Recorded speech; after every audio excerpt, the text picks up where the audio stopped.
Hello student, कैसे आप सब। उम्मीद करता हूँ आप सब अच्छे होंगे, मस्त होंगे, बेहतर होंगे प्यारे बच्चों। और जो हम चैप्टर 6 आपको पढ़ा रहे थे उसमें कुछ ऐसे क्वेश्चन जो ऑब्जेक्टिव में भी पूछे जाते हैं और प्यारे बच्चों आपके 1 नंबर में भी 2 नंबर में भी क्वेश्चन पूछे जा सकते हैं। इन प्रश्नों को आपको थोड़ा सा तैयार करना है, फास्ट रिवीजन के तौर पर पढ़ना है। इसके पहले सारे लेक्चर आपको प्लेलिस्ट में मिल जाएंगे, तो प्लीज आप लोग प्लेलिस्ट जरूर विजिट कर लें। चलिए बच्चों शुरू करते हैं।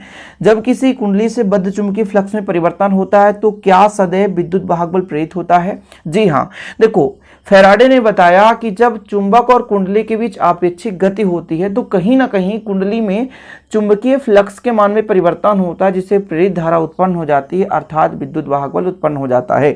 तो प्यारे बच्चों, जब चुंबकीय फ्लक्स के मान में परिवर्तन होगा, ये कब संभव है? जब चुंबक को हम कुंडली के पास ले जाते हैं या चुंबक को कुंडली से दूर ले जाते हैं।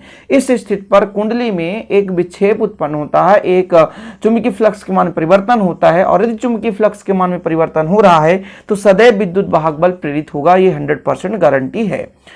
प्रेरित धारा का मूल कारण क्या है? प्रेरित धारा किसके कारण उत्पन्न होती है? तो चुंबकीय फ्लक्स में परिवर्तन के दर के कारण। समय के साथ चुंबकीय फ्लक्स में कितना परिवर्तन होता है? इसके पहले हमने आपको फैराडे के अनुप्रयोग में बताया था कि फैराडे ने बताया था कि जब कुंडली को हम चुंबक के पास या चुंबक को कुंडली के पास ले जाते हैं, कोई दिक्कत नहीं, तो चुंबक के चुंबकीय क्षेत्र से यानी चुंबकत्व के प्रभाव से चुंबकीय क्षेत्र रेखाएं कुंडली से होकर जाती हैं। और प्यारे बच्चों, लंबवत जितनी क्षेत्र रेखाएं जाती हैं उसकी चुंबकीय फ्लक्स है। समय के साथ वो चुंबकीय फ्लक्स में परिवर्तन होगा। सिंपल है, कुंडली को पास ले जाओगे चुंबकीय फ्लक्स में ज्यादा परिवर्तन होगा, प्रेरित धारा ज्यादा होगी। तो इसीलिए तो बोला गया कि जो प्रेरित धारा है वो चुंबकीय फ्लक्स में परिवर्तन के दर पर निर्भर करती है। जितना चुंबकीय फ्लक्स परिवर्तित होगा, प्रेरित धारा उतनी ही अधिक होगी। तार एक बंद लूप एक समान चुंबकीय क्षेत्र में चलाया जाता है, प्रेरित धारा का मान कितना होगा? एक बंद लूप है तो भैया यहां पर जो है प्रेरित धारा 0 होगा। क्यों? क्योंकि बंद लूप, देखो, क्योंकि जब लूप एक समान चुंबकीय क्षेत्र में चलाया जाता है तो उससे बद्ध चुंबकीय फ्लक्स में कोई परिवर्तन नहीं होता। एक समान चुंबकीय क्षेत्र, देखो चीजें ये है बच्चों कि यदि हम कहें कि चुंबकीय फ्लक्स के मान में परिवर्तन कब कहलाएगा, जैसे मान लीजिए पहले ज्यादा क्षेत्र रेखाएं उस क्षेत्र से जा रही थी, बाद में कम क्षेत्र रेखाएं जा रही हैं, तो वो चुंबकीय फ्लक्स में परिवर्तन कहलाती है। चुंबकीय फ्लक्स है क्या भाई? किसी भी पृष्ठ से अभिलंबवत कितनी चुंबकीय क्षेत्र रेखाएं गुजर रही हैं।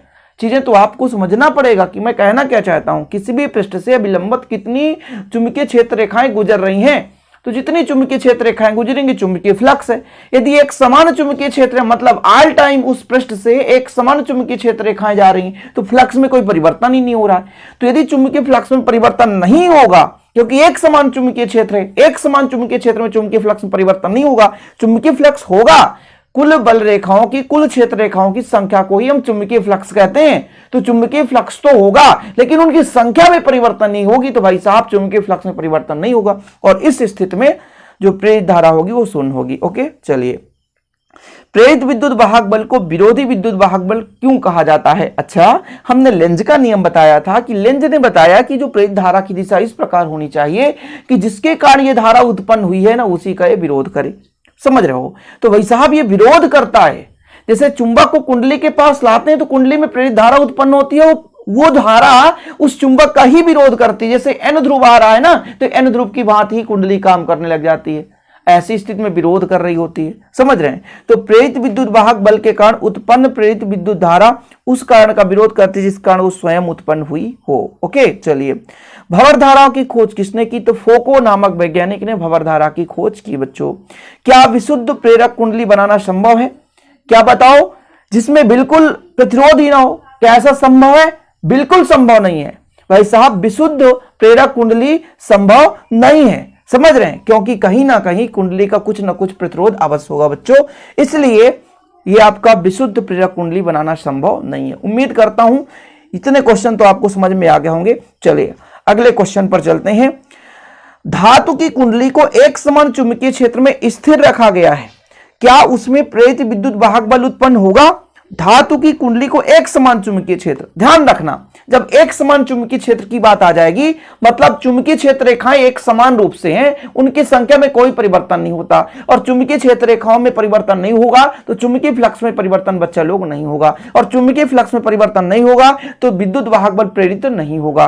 तो नहीं, क्योंकि कुंडली में बद्ध चुंबकीय फ्लक्स में कोई परिवर्तन नहीं हो रहा है। सिंपल है, एक समान चुंबकीय क्षेत्र, चुंबकीय क्षेत्र रेखाओं की संख्या में परिवर्तन नहीं हो रही है, तो फिर चुंबकीय फ्लक्स की तो बात ही नहीं हो रही है। ओके, समझो। अगला क्वेश्चन देखो, दोलन करते हुए चुंबक के नीचे धातु की एक प्लेट रखने पर वह शीघ्र ही विराम अवस्था में आ जाता है, क्यों?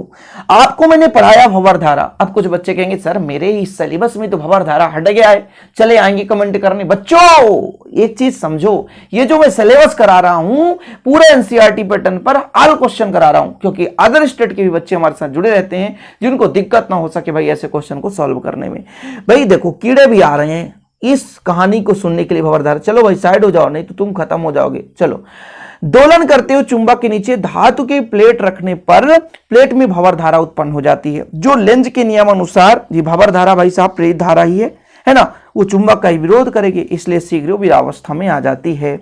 अगला देखो, उच्च वोल्टेज पर धारा ले जाने वाले तार में धारा चालू करते ही तार पर बैठी चिड़िया उड़ जाती है। अच्छा, चिड़िया के कितने पंख होते हैं? 2 पंख होते हैं। दोनों पंख में क्या होगा?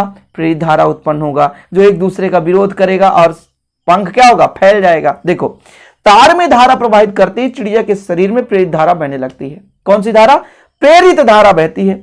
उनके दोनों पंखों में प्रेरित धारा की दिशा विपरीत होती है। दोनों की दिशा क्या होगी? विपरीत होगी, जिसके कारण पंखे परस्पर प्रतिकर्षित हो जाते हैं, और प्रतिकर्षित होते हैं तो पंख फैल जाता है और चिड़िया उड़ चलती है, यानी उड़ जाती है।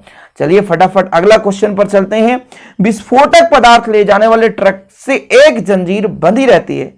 देखो, कभी विस्फोटक पदार्थ जैसे मान लीजिए पेट्रोलियम ही कोई वाहन लेकर जा रहा है। पेट्रोलियम मतलब केरोसिन हो गया, डीजल हो गया, और भी कई सारे पदार्थ हो गया, पेट्रोल ही हो गया, ठीक है। ऐसे कई सारे विस्फोटक पदार्थ यदि कोई वाहन ले जा रहा हो तो उससे एक जंजीर है ना जमीन से टच करते हुए जाता है। जानते हैं क्यों?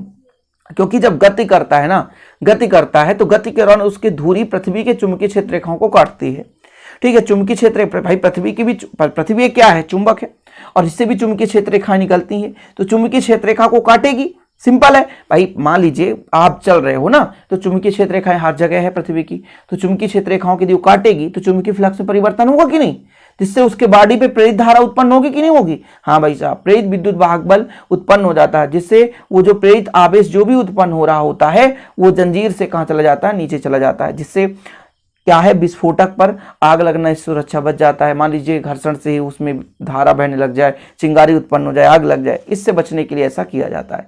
इसका उत्तर भी लिखोगे आप लोग? हाँ सर, उत्तर तो लिखना पड़ेगा। ट्रक की गति के दौरान उसकी धुरी पृथ्वी के क्षेत्र रेखाओं को काटती रहती है, अतः उसके सिरों के बीच प्रेरित विद्युत वाहक बल उत्पन्न हो जाता है। प्रेरित आवेश का जंजीर के द्वारा क्षरण होता रहता है, मतलब जो भी आवेश है वो जंजीर से नीचे चला जाता है, जिससे जो विस्फोटक पदार्थ है सुरक्षित बना रहता है। अगला क्वेश्चन देखो, एक विद्युत परिपथ अचानक तोड़ दिया जाता है तो चिंगारी निकलती है, क्यों? जब विद्युत परिपथ को तोड़ दिया जाए, देखो विद्युत परिपथ को अचानक तोड़ देने पर कुंजी या स्विच के अंतराल में प्रबल प्रेरित विद्युत वाहक बल उत्पन्न हो जाता है, मतलब तेजी से विद्युत वाहक बल उत्पन्न होता है, जिस कारण से चिंगारी निकलती है। 2 क्वेश्चन और प्यारे बच्चों, प्रेरक कुंडली तांबे की बनाई जाती है, क्यों?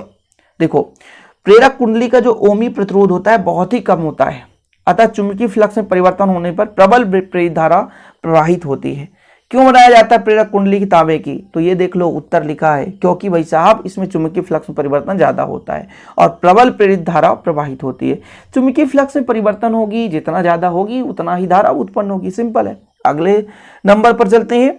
प्रेरित धारा की स्वतः कोई दिशा नहीं होती, विवेचना कीजिए। अच्छा, प्रेरित धारा सदैव उस कारण का विरोध करती है जिसके कारण वो उत्पन्न हुई है ना? समझ रहे हो ना? जैसे मान लीजिए एन ध्रुव को कुंडली के पास ले जाते हैं तो जो हमारा कुंडली है वो भी एन के भांति काम करेगा। यदि एस ध्रुव को ले जाएंगे तो कुंडली एस ध्रुव की भांति कार्य करने लग जाता है। इसलिए तो कहते हैं इसकी कोई धारा नहीं है, जो जैसा आया उसके साथ। जैसे आपके कई दोस्त ऐसे भी होंगे कि आपके साथ रहने पर आपके जैसे बात, ठीक है, आपका विरोधी आपका शत्रु आ जाए, उसके साथ रहने पर उसके जैसे बात, सिंपल है। ऐसे ही कुंडली है, कुंडली के पास एन ध्रुव ले जाओ चुंबक का तो वो एन का ही विरोध करेगा, इसलिए वो एन ध्रुव की भांति कार्य करने लगेगा।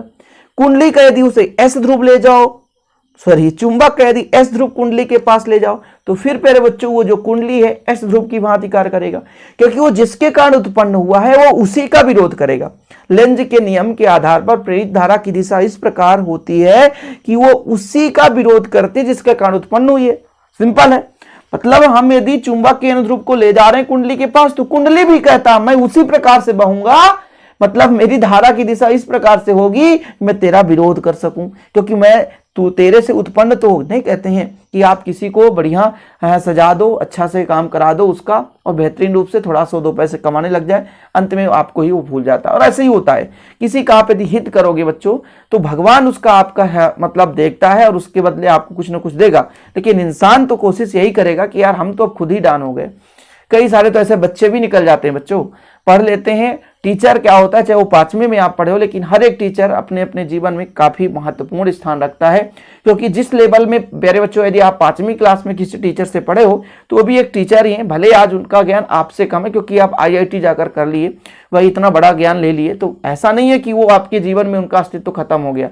प्रारंभ में तो उन्होंने ही आपके जीवन में आपके मतलब जो भी आपका ज्ञान था वो आपको दिए। तो आप लोग मेरे बच्चों कभी भी, चाहे अपने वो प्राइमरी स्तर के हों, मतलब पहली दूसरी क्लास के टीचर हों, चाहे 8वीं तक के टीचर हों, चाहे 12th के, चाहे कॉलेज के हों, कहीं के सबका सम्मान करना चाहिए। क्योंकि सबका अपने अपने जगह स्थान है, हर जगह स्थान सबका अपना लगा। भाई प्रोफेसर यदि दूसरी क्लास पढ़ाने लग जाएंगे तो फिर कहाँ से गड़बड़ हो जाएगा सब कुछ ना। तो ये मत सोचो कि काश ऐसे टीचर पहले मिले होते, पहली दूसरी में वही टीचर महान होते हैं बच्चों, है ना। आप लोग खुद सोचो, जब हम इस क्लास में थे तो हमें ये टीचर बहुत अच्छे लगते थे और अब उनको तुच्छ समझने लग जाते हो। तो ऐसा नहीं है। ऐसे ये लेंज के नियम के आधार पर धारा की दिशा हो जाती है साला, जिसके कारण वो बना उसी का विरोध करने लग जाते। तो आप लोग मत करना बच्चों। और इसी के साथ हमारा क्वेश्चन कंप्लीट। आज का वीडियो पसंद आया तो लाइक करिए, शेयर करिए। इसी प्रकार इनके नोट्स लेने के लिए 9685 29 91 49 पर कॉन्टेक्ट कीजिए। 100 रुपीज चार्ज तो लगता है बच्चों, लेकिन बेहतर रूप से हैंड रिटेन नोट्स दिए जाते हैं। ओके, जय हिंद, वंदे मातरम, take care, bye bye, love you my all dear student.